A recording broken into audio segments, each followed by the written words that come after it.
नमस्कार, मैं जितेंद्र चतुर्वेदी। अब अरविंद केजरीवाल क्या करेंगे? ये बात ठीक है कि दिल्ली और पंजाब के बाद गुजरात में 2-4% वोट वो हासिल कर ले गए और फिर उन पार्टियों की दौड़ में शुमार हो गए जो अपने आप को राष्ट्रीय दल कहती है। लेकिन क्या महज इतना हो जाने से आम आदमी पार्टी और उसके अगुवा की वो महत्वाकांक्षा पूरी होने जा रही है जो उन्होंने पाल रखी है, या फिर उस महत्वाकांक्षा पर गहरा वज्रपात हुआ है?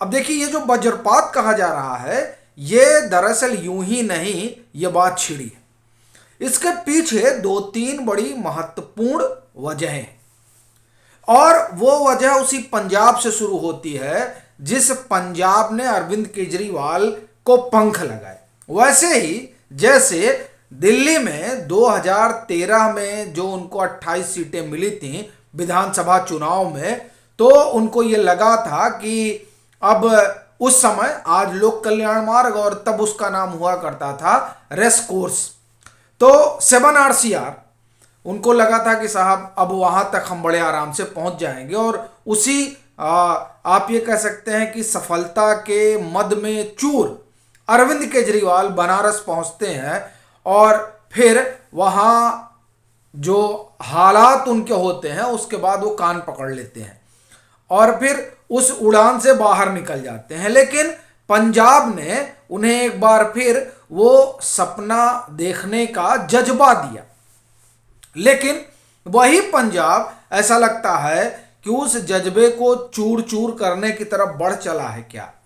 अब ये जो बात कही जा रही है उसकी वजह वो किसान आंदोलन है जिस आंदोलन पर सवार होकर आम आदमी पार्टी पंजाब में आई।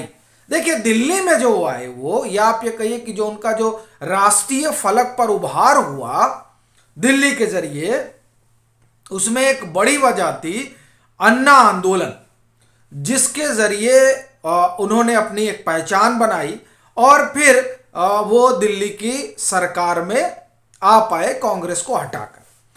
और जब बात आप पंजाब की करें तो पंजाब में जो उनकी सरकार बनी उसकी एक वजह तो कांग्रेस की अपने भीतर की अंदरूनी कला और वहां के आला कमान, मतलब आप कहिए प्रियंका और राहुल गांधी का वहां की सियासत को लेकर जो निर्णय रहा वो निर्णय उन्हें आंधे मुंह गिरा दिया।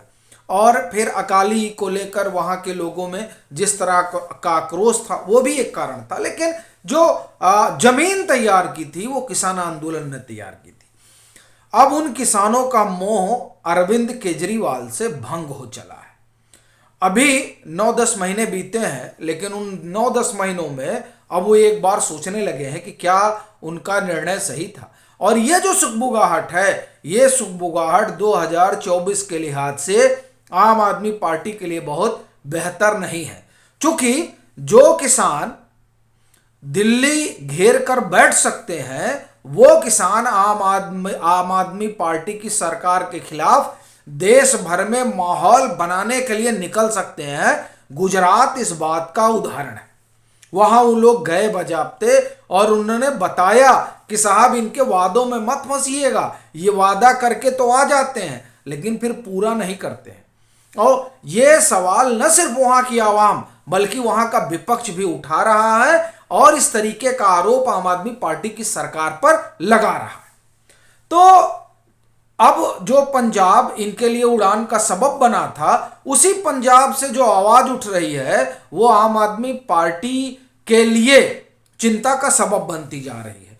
और दूसरा जो राज्य केंद्र शासित प्रदेश दिल्ली, वहां ये ईमानदारी के नाम पर आए थे।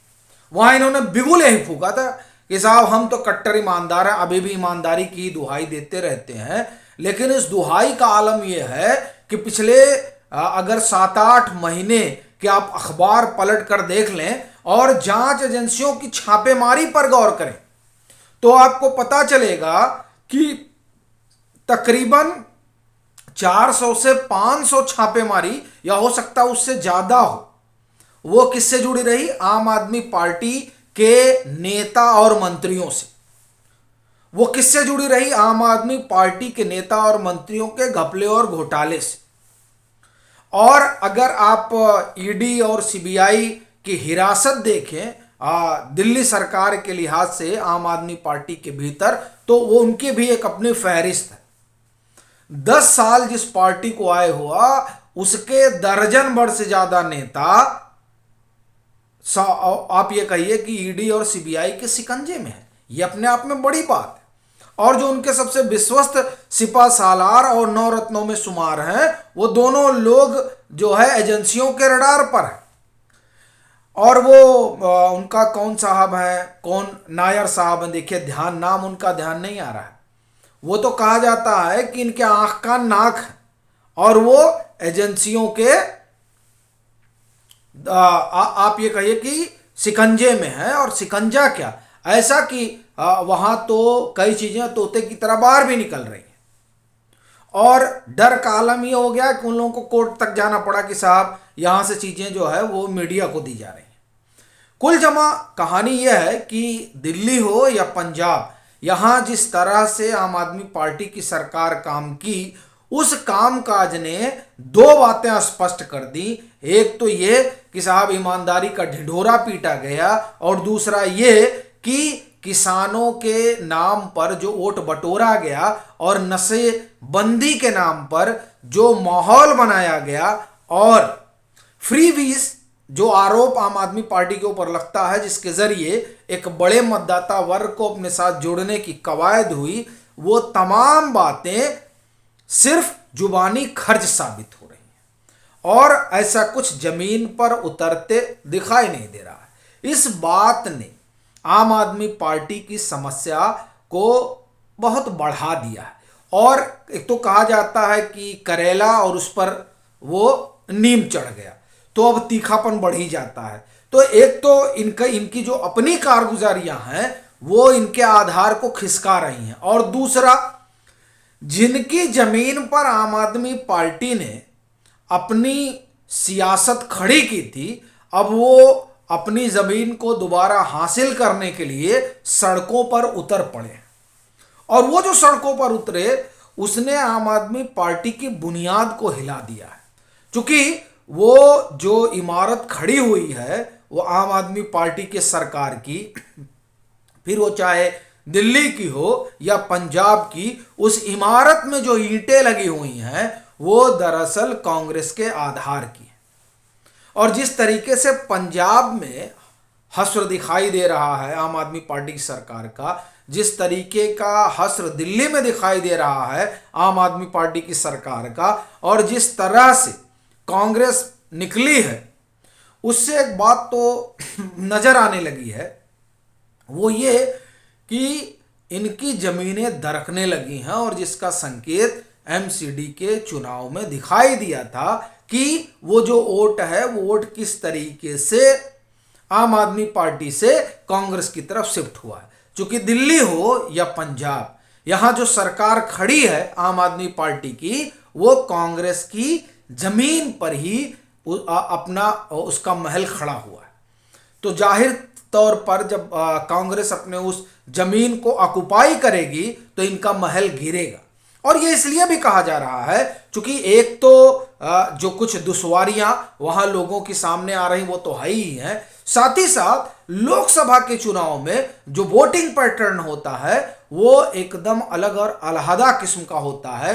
कम से कम दिल्ली तो इस बात का प्रमाण है। 2019 में क्या हुआ था? 2019 में 67 सीटें पाने वाली आम आदमी पार्टी तीसरे दर्जे की पार्टी बन जाती है लोकसभा चुनाव में दिल्ली के भीतर।